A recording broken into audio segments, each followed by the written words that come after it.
Cricket की दुनिया यानी गेम ऑफ क्रिकेट में आपका स्वागत है।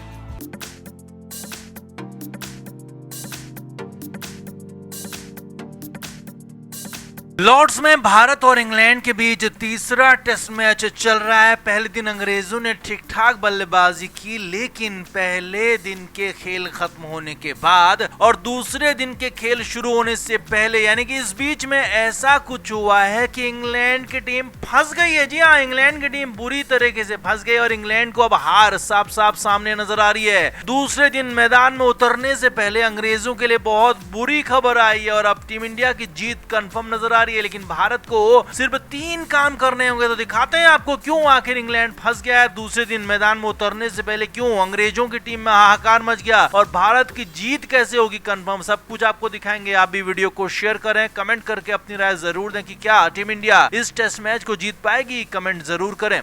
तो लॉर्ड्स टेस्ट के पहले दिन वैसे ही अंग्रेजों के बेसबॉल की हवा निकल गई। भारतीय गेंदबाजों ने भले ही विकेट बहुत ज्यादा नहीं निकाले, लेकिन गेंदबाजी शानदार की। 4 विकेट अंग्रेजों के गिरे हैं, लेकिन उसके बाद जो रूट और बेन स्टोक्स बिल्कुल दूसरे दर्जे की बल्लेबाजी करते नजर आए। बेन स्टोक्स का स्ट्राइक रेट तो 40 से कम है, जबकि जो रूट भी 50 के आसपास के स्ट्राइक रेट से खेलते हुए नजर आ रहे हैं। यही नहीं, इनके Zak Crawley, Ben Duckett, Ollie Pope जो कि तेज खेलने के लिए जाने जाते हैं, हैरी ब्रूक, जी हाँ, तो ये सारे के सारे खिलाड़ी 50 या फिर उससे नीचे के स्ट्राइक रेट से खेलते हुए नजर आए। और इसीलिए तो भारतीय कप्तान शुभमन गिल भी मैदान में इनको चिढ़ाते हुए नजर आए कि कहां गया तुम्हारा बेसबॉल, कहां तुम्हारे बेसबॉल की सिट्टी पिट्टी गुम हो गई। अब खैर आगे बढ़ते हैं। अब मैच तो पहले दिन में जो हुआ वो हुआ। 251 रन 4 विकेट के नुकसान पर अंग्रेजों ने बनाए, लेकिन पहले दिन का खेल खत्म होने के बाद अंग्रेजों के खेमे से जो खबर आई है वो चिंता वाली है। खुद अंग्रेजों के लिए असल में उनके कप्तान बेन स्टोक्स की ग्रोइन की इंजरी बढ़ गई है। अब वैसे तो पहले ही दिन मैदान में बेन स्टोक्स अपनी ग्रोइन की इंजरी की वजह से परेशान नजर आए। दौड़ने में उनको दिक्कत हो रही थी, वो लंगड़ा रहे थे और आखिर में भी जब जो रूट ने शॉट मारा था तो वहां पर 2 रन लेकर वो अपना शतक पूरा कर सकते थे, लेकिन बेन स्टोक्स की चोट की वजह से सिर्फ 1 ही रन ले पाए। यानी कि बेन स्टोक्स की चोट बहुत ज्यादा गंभीर हो गई है और प्रेस कॉन्फ्रेंस के लिए आए ओली पॉप ने भी बताया कि हम बेन स्टोक्स के लिए उम्मीद कर रहे हैं कुछ चमत्कारिक हो, यानी कि अब चमत्कार की उम्मीद अंग्रेज कर रहे हैं। तो ऐसे में तय है कि बेन स्टोक्स दूसरे दिन मैदान में नहीं उतरेंगे, उनका खेलना संदिग्ध हो गया। ऐसे में अब जो रूट के साथ जेमी स्मिथ बल्लेबाजी करने आएंगे और इन दोनों में से सिर्फ 1 विकेट भारत को निकालना है। इन दोनों यानी कि जो रूट और जेमी स्मिथ में से टीम इंडिया को सिर्फ 1 विकेट निकालना है और वहीं पर भारत की जीत का पहला कदम पूरा हो जाएगा, क्योंकि उसके बाद अंग्रेजों की टेल बहुत ज्यादा काम नहीं कर रही है। वो भारतीय टीम पहले भी काम कर चुकी है। टीम इंडिया को दूसरा काम करना होगा,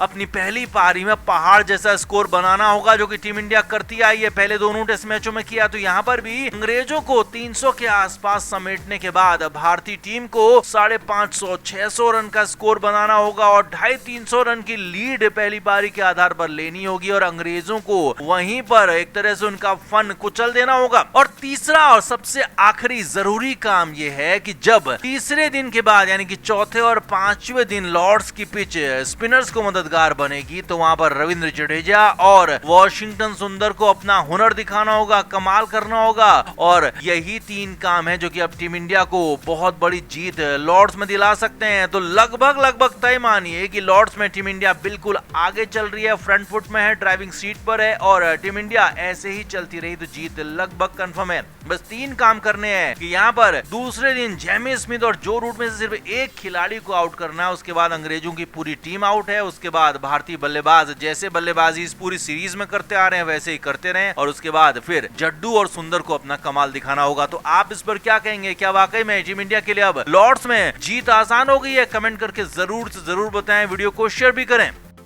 तो सबसे पहले आपको बताते हैं कि आखिर योगराज सिंह ने कहा क्या। असल में भारतीय टीम ने एजबेस्टन में सबसे बड़ी जीत रनों के लिहाज से विदेश में दर्ज की, तो उसके बाद सभी हर तरफ से भारतीय टीम की तारीफ कर रहे थे, भारतीय सपोर्ट स्टाफ की तारीफ कर रहे थे। और इसी बीच में युवराज सिंह के पापा यानी कि योगराज सिंह, जो कि अपने बेबाक बयानों के लिए जाने जाते हैं, तो उन्होंने इस बार कहा कि अब गौतम गंभीर को माफ कर देना चाहिए, यानी कि अब गौतम गंभीर की बुराई क्रिटिसाइज नहीं कर करनी चाहिए, क्योंकि गौतम गंभीर ने करके दिखा दिया है। गौतम गंभीर ने रिजल्ट दिया है और इससे पहले भी चैंपियंस ट्रॉफी गंभीर की कोचिंग में जीते थे और यहाँ पर अब इंग्लैंड को हराया है, और वो भी बड़े स्टार खिलाड़ियों के नहीं होने के बावजूद भी टीम इंडिया ने इंग्लैंड को हराया। तो इसमें गौतम गंभीर का बड़ा रोल है, इसीलिए अब हमें गंभीर को क्रिटिसाइज नहीं करना चाहिए, गंभीर की आलोचना नहीं करनी चाहिए। ये बात योगराज सिंह ने कही, लेकिन यहाँ पर सुनील गावस्कर ने एक बड़े टीवी चैनल पर बैठते हुए साफ साफ इस पूरे के पूरे मामले में गौतम गंभीर की धज्जियां उड़ा दी। असल में गावस्कर से पूछा गया था कि योगराज सिंह ने इस तरह से बात कही है, तो अब क्या वाकई में गौतम गंभीर को क्रिटिसाइज नहीं करना चाहिए, क्योंकि गौतम गंभीर ने अपना रिजल्ट दे दिया। तो यहाँ पर गावस्कर नाराज हो गए। जी हाँ, सुनील गावस्कर ने कहा कि रिजल्ट किसने दिया, गौतम गंभीर ने दिया या शुभमन गिल ने दिया, गौतम गंभीर ने दिया या फिर ऋषभ पंत ने दिया, मोहम्मद सिराज ने दिया, आकाशदीप ने दिया। हम उन खिलाड़ियों की बात क्यों नहीं करते हैं जो कि मैदान में खेल रहे हैं, जो भारतीय टीम को जिता रहे हैं, जो हमें अपनी गर्दन ऊंची करने का मौका दे रहे हैं। इस मैच में शुभमन गिल ने अद्भुत पारियां खेली, अद्भुत कप्तानी की, ऋषभ पंत ने अपना इम्पैक्टफुल खेल दिखाया, मोहम्मद सिराज ने गेंदबाजी में कमाल किया, आकाशदीप ने कमाल किया, और यहाँ तक कि रविंद्र जडेजा ने दोनों ही पारियों में बेहतरीन बल्लेबाजी की। तो हमें इन स्टार खिलाड़ियों की तारीफ क्यों नहीं करनी चाहिए,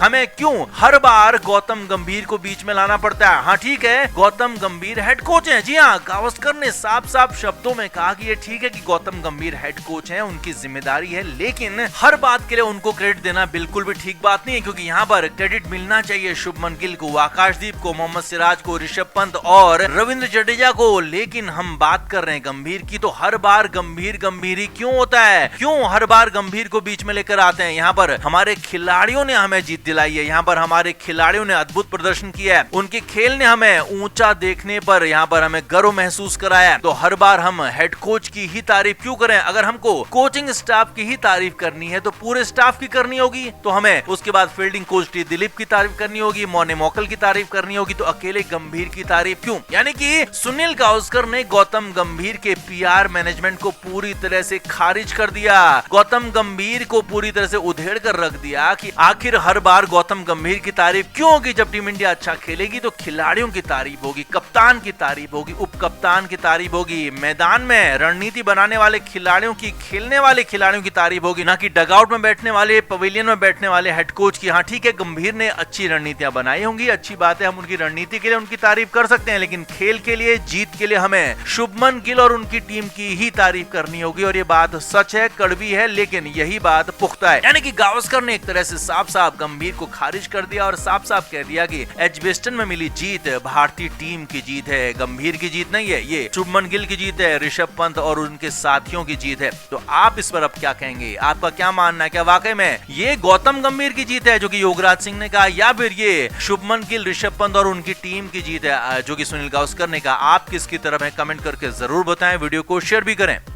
क्रिकेट के हर नए अपडेट के लिए गेम ऑफ क्रिकेट को सब्सक्राइब करें और उसके बाद बेल आइकन को प्रेस करना ना भूलें, ताकि सिर्फ आपको मिले गेम ऑफ क्रिकेट की हर खबर सबसे पहले।